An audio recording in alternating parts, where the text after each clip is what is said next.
Halo, selamat pagi. Halo rekan-rekan Balinestesian dan juga sejawat lainnya. Saya Marileta Sindriani dari Departemen Anestesiologi dan Terapi Intensif FK Universitas Udayana RSUP Prof. Ngurah akan memberikan sedikit sharing kepada rekan-rekan sekalian tentang bagaimana kita mengoptimalkan imaging atau tangkapan layar dari ultrasound. Mari ikuti saya.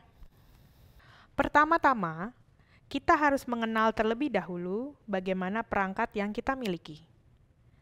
Tentu rekan-rekan sudah tahu, ada 3 jenis probe yang biasa kita gunakan pada praktik klinik sehari-hari. Yang pertama adalah probe kurvilinear. Biasanya kita gunakan untuk men-scan daerah-daerah yang cukup dalam atau profunda. Yang kedua adalah probe linear. Biasanya digunakan untuk blok saraf tepi, peripheral nerve block, ataupun akses vaskular, segala hal yang lebih superficial. Dan yang ketiga adalah probe phase array atau echo, yang kebetulan kali ini tidak terlihat, tetapi biasanya kita lakukan untuk monitoring hemodinamik dan mengevaluasi fungsi jantung. Adapun sebelum kita masuk ke dalam ultrasound, kita harus mengetahui dan melakukan setting awal terhadap alat yang kita gunakan. Sebelum kita melakukan tindakan, marilah kita melakukan settingan dahulu terhadap alat kita. Yang pertama, kita harus tahu di mana letaknya preset atau probe untuk menentukan probe mana yang akan kita pakai dalam tindakan. Seperti dilihat di sini, ada probe linear dan ada probe kurvilinear. Pertama-tama kita setting dulu untuk probe yang linear. Kita tekan dulu preset, atau mungkin probe, berbeda-beda di tiap alat atau perangkat, tapi untuk jenis alat ini sudah tersedia berbagai variasi yang bisa digunakan untuk probe linear. Untuk tindakan seperti biasa untuk blok maupun tindakan yang superficial untuk akses vaskular, bisa kita gunakan dengan settingan MSK atau muskuloskeletal, atau bisa juga menggunakan settingan vaskular. Untuk yang muskuloskeletal, biasa kita lakukan atau kita gunakan untuk peripheral nerve block.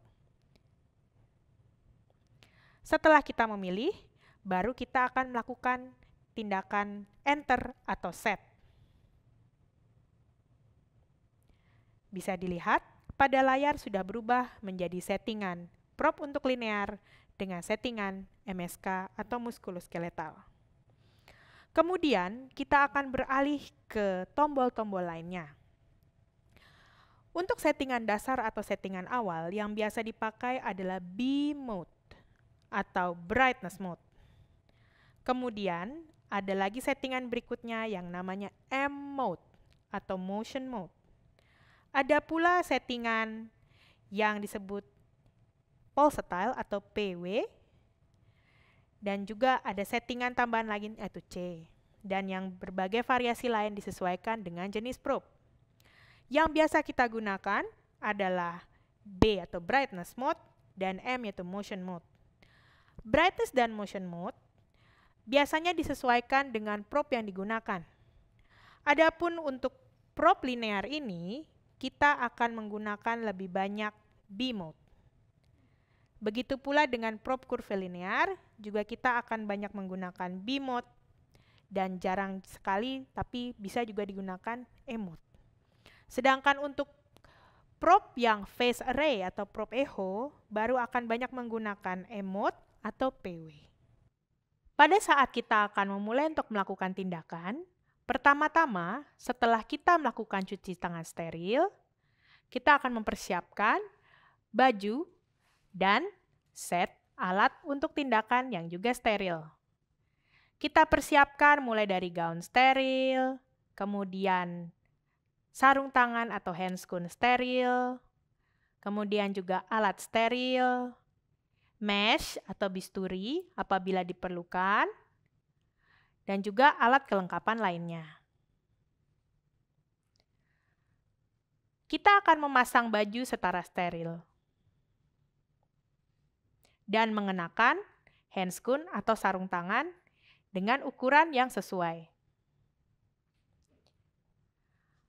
Pada kesempatan ini, karena alat pembungkus yang biasa digunakan untuk tindakan menggunakan ultrasound tidak dimiliki, kita dapat menggunakan pengganti lainnya seperti handscoon atau sarung tangan steril juga.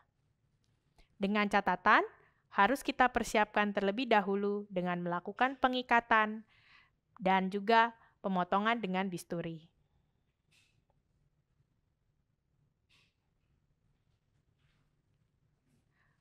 Berikut akan ditunjukkan bagaimana langkah-langkah membuat pembungkus untuk ultrasound dengan menggunakan handscoon steril. Alat-alat yang perlu kita persiapkan untuk persiapan tindakan menggunakan ultrasonografi antara lain handscoon steril untuk pengganti pembungkus, kasa, duk steril, betadin dan alkohol, serta korentang atau alat penjepit yang bisa digunakan.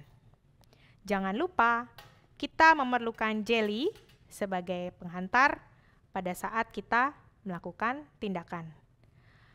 Karena tidak memiliki alat pembungkus, rekan kita Citra akan melakukan pemotongan terhadap handscoon steril untuk membuat suatu alat pengikat yang dapat digunakan sebagai pengganti pembungkus menggunakan bisturi. Caranya dengan melipat sedikit jari-jari dari handscoon atau sarung tangan steril untuk membuat ikatan-ikatan kecil. Setelah itu, kita akan menaruh jeli pada probe yang hendak digunakan secara merata dari ujung ke ujung. Baru kemudian akan dilapis dengan sisa handscoon atau sarung tangan. Setelah dibungkus dengan rapi, pastikan benar-benar ujung probe yang kita gunakan terikat menggunakan ikatan tadi dengan rapi. Jangan sampai ada celah atau sela-sela di antara probe dengan handscoon yang kita pakai untuk mengikat, sebab akan mengganggu pada saat kita melakukan tindakan ultrasound karena memberikan bayang-bayang hitam pada tangkapan layar ultrasound. Jangan lupa juga untuk melakukan perataan dari jeli dengan menggunakan tangan pada bagian atas probe. Baru kemudian kita melanjutkan melakukan pengikatan dengan menggunakan ikatan yang sudah kita buat dari handscoon. Pada saat pelaksanaan tindakan, sebelum kita ke pasien, probe yang akan kita gunakan, kita baluri lagi dengan jeli di atas handscoon yang tadi sudah kita pakai untuk membungkus. Usapkan secara rata dari ujung ke ujung, supaya gambar yang kita dapatkan juga akan tampak terlihat dengan baik. Kemudian, cara memegang ultrasound dalam rangka tindakan adalah kurang lebih 2-3 jari memegang probe di daerah kepala dan 2 jari sisanya diletakkan atau bertumpu pada pasien. Tujuannya adalah supaya ultrasound probe yang digunakan tidak menekan terlalu keras dan juga posisi dari probe tetap stabil dan tidak mudah bergeser. Pada saat kita mau melakukan tindakan, sebelum kita meletakkan probe pada pasien, kita harus mengetahui lebih dahulu bagaimana orientasi dan marka dari probe. Sebagian besar probe, yakni probe kurvilinear dan linear, memiliki marka yang terletak pada daerah sebelah kiri. Sedangkan untuk probe phase array atau echo, marka orientasi berada di sebelah kanan layar.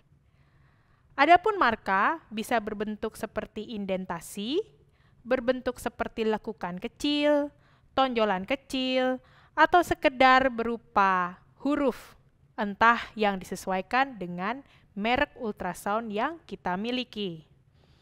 Sebagai patokan umum untuk semua tindakan, anggapannya adalah left lateral. Dalam arti, patokan untuk arah orientasi marka adalah daerah sebelah kiri atau yang paling luar. Untuk mengetahui dan mengeceknya, kita bisa pula mengetuk-ngetuk pinggir dari probe untuk mengetahui apakah tepian sudah sesuai dengan apa yang akan tampak di layar. Untuk memastikan bahwa jarum atau tindakan apapun yang akan kita lakukan sudah benar sesuai tempat dan tidak tertukar. Yang terakhir, sebelum kita memulai tindakan, jangan lupa untuk melakukan beberapa langkah berikut untuk memastikan optimalisasi dari tangkapan layar pada layar ultrasound supaya kita memperoleh gambaran yang jauh lebih jelas. Yang pertama adalah depth atau kedalaman. Untuk probe seperti probe linear, kita bisa mengatur kedalaman sampai sekitar 4-5 cm. Sedangkan untuk probe kurva linear bisa kita setting hingga 15-20 cm. Yang kedua adalah TGC. Adapun tombol-tombol TGC biasanya terletak pada daerah sebelah kanan dari ultrasound. Kita bisa melakukan optimalisasi dari TGC dengan cara menggeser dari knop-knop ini ke arah yang paling luar atau paling maksimal untuk mengoptimalkan tangkapan layar supaya lebih terang secara total.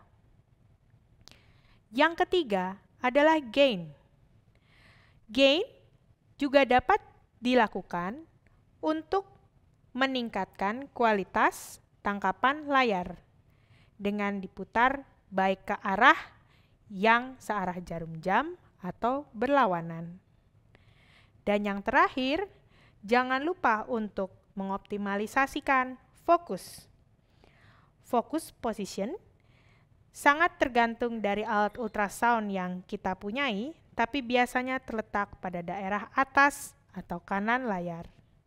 Dapat kita atur untuk memberikan kecerahan atau tindakan fokus yang sesuai daerah yang kita ingin lihat. Untuk metode lain atau mode lain seperti mode dinamik akan disesuaikan dengan probe yang kita pakai, yang biasanya menggunakan probe hemodinamik seperti phase array atau echo. Demikianlah sekilas dan sedikit pengetahuan tentang bagaimana kita mengoptimalkan tangkapan layar ultrasound untuk praktik klinik sehari-hari. Selamat mencoba dan sampai jumpa pada kegiatan balinestesia berikutnya. Salam, dah.